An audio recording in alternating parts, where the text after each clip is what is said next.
a victor was crowned in Japan. His name, Collin Morikawa, a 6-shot victory thanks to a Sunday 63. We'll get into his week because it was kind of a lot of ups and downs, but finally back in the winner's circle again for the first time in nearly 2 years. The DP World Tour Championship, his last victory was in November of 2021. Collin has a new trophy for the mantle. Yeah, it's been a long time coming, and kind of a strange year. I'm sure Kyle can speak on this, but his numbers this year were really, really good. And there was something holding him out of the winner's circle. You think back to Century Tournament of Champions in Hawaii, where he let a lead get away, a close call at the Farmers, and unable to capitalize on a victory in a playoff at the Rocket Mortgage where Ricky Fowler won. So there's been some close calls and some really solid play, but no trophies. And now you get a beautiful round of 7 under 63 to win by 6 for his 6th title. So it was a long time coming. And the play this week, he goes back to the claw grip, which he has gone back and forth, kind of oscillated between. And it really seemed like the putter stepped up. Of course, the ball striking was still there. He hit 15 greens today, which was really high quality. And he didn't hit a lot of fairways, but he wasn't missing errantly. He's in position to hit the greens and give himself that kind of opportunity. And for a player he shoots 64 in the first round. It's a crazy. You mentioned that it's up and down. He shoots 64 in the first round, and through 40 holes of this tournament, he's back to even par. Yeah. And then we get ups the rest of the way. And all of a sudden he ends at 14 under and wins in a rout on a tough golf course. So this was special stuff from Collin, especially today. Yeah, I'm glad Greg mentioned this, KP, because there was kind of a real turning point here. So he goes out in 64. He's leading this golf tournament. He shoots a 73 on Friday, which it was much windier. Conditions were much more difficult, but he played his second 9 on Friday in 39, 3 over. And then he starts his round 3 by making a double on number 1, another bogey on 4. And I'm like, man, I guess Collin is going to head in the wrong direction here before he rattles off Saturday birdies on 6, 7, 8, 13, 14, 15, 16, 18. That got him back to within arm's reach heading into Sunday. He starts 2 shots back of Justin Suh on Sunday and then completely flips the script, goes nuts and wins this thing in a runaway. Yeah, I mean, it's a very good summation of what happened. I think, Rick, the thing that I was thinking about is, he wins by 6, and you kind of start to think back on all the tournaments that he's contended in over the last 2 years since he won both the Open, and then he went on to win, obviously, the DP World Tour that November. And the 6-stroke win, it could have been like 4 1-stroke wins over that time, right? And this sort of was like it almost was emblematic of like he's been close. And I think what's so interesting as you listen to him talk, Rick, one of your phrases that you love, that I think is funny and amusing, came to my mind, which is that he seems a little bit like an unreliable narrator. Completely agree. Because he was talking about, to hear him talk, you're like, oh, is this guy on the Mackenzie Tour? Is he on the Sunshine Tour? Like, what's happened here? And then you look up his numbers. He's like the 4th best ball striker in the world over the last 2 years. But then at the same time as he's saying, you see the quote here, he spent so many hours trying to figure this out. At the same time, he's like, yeah, I just kind of kept doing the same things I've been doing, and a win kind of happened. And you're like, well, which one is it? I had a hard time navigating that, sorting that out. And I'm curious about kind of where you land on which one you think it was. Yeah. So I 100% Collin is like he's like 1B of unreliable knowledge. Bryson 1A, like Bryson for sure.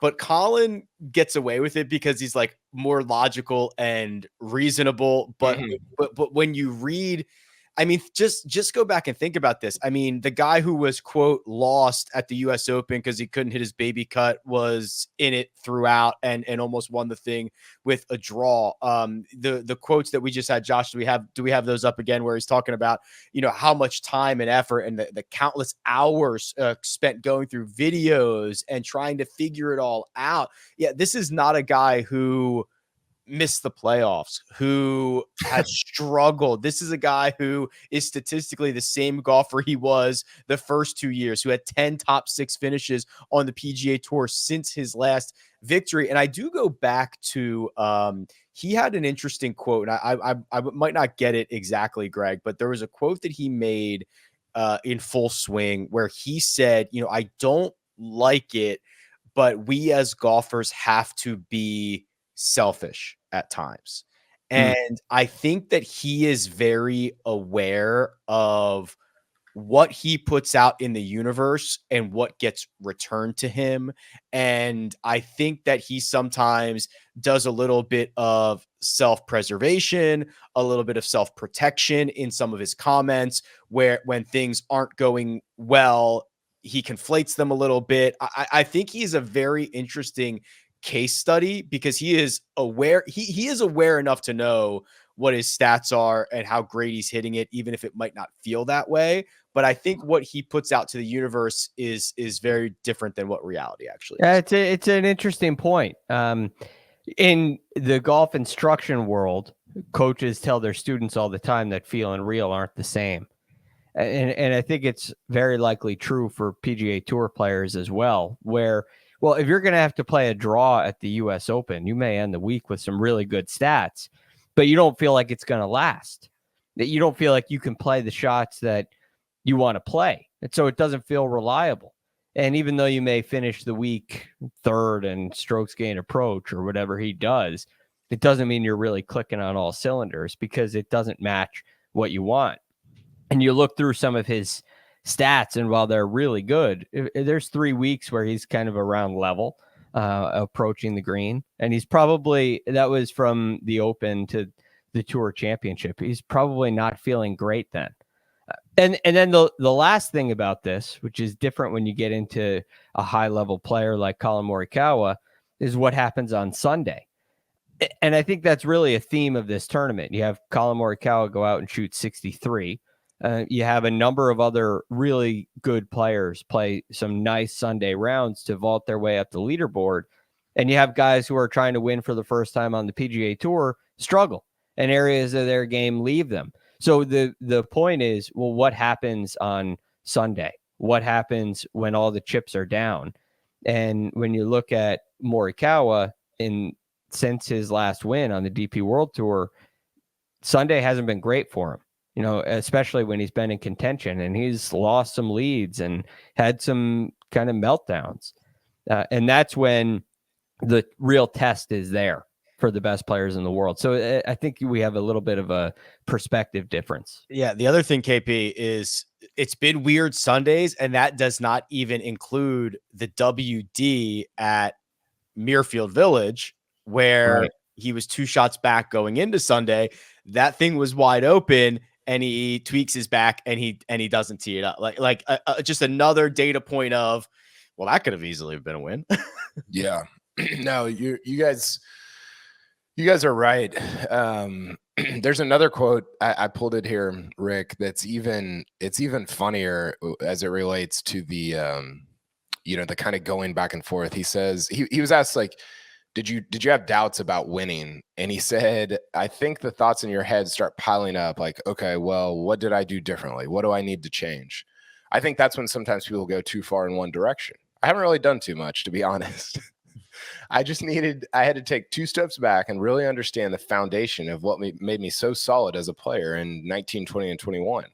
And I really did that after we finished the playoffs. Not that I took 2 steps back. So even in the middle of this quote, he's like, he's jumping back and forth. Like, what did you actually do? Sometimes you have to understand from a very basic level of, why does your golf game work, right? And so, Greg, I think there's this, I think all great players have this discipline of, like, this belief, hey, my stuff, like my baseline stuff is good enough. I don't need to go down all these rabbit holes. And I think what you're seeing a little bit in real time with him is this sort of, and we've talked about this a bunch, but this sort of angst over, do I need to go down? He's almost like questioning himself in real time of like, well, do I need more speed? What was I doing in 2020? And I think he's arrived or will arrive at some point where a lot of these guys do, Rory and JT and all these greats over the last 10 or 15 years, where it's like, no, I think like my baseline game when I'm putting it pretty well is good enough to win any tournament in the world. And it's been a meandering journey to get to that point.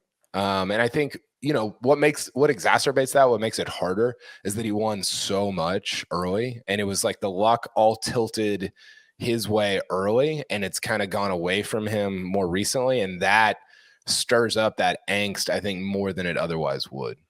Yeah. And right. Two quotes there from close proximity. One, we spent countless hours tinkering, and two, I didn't really do anything. I haven't really done too much. Like, okay, sure.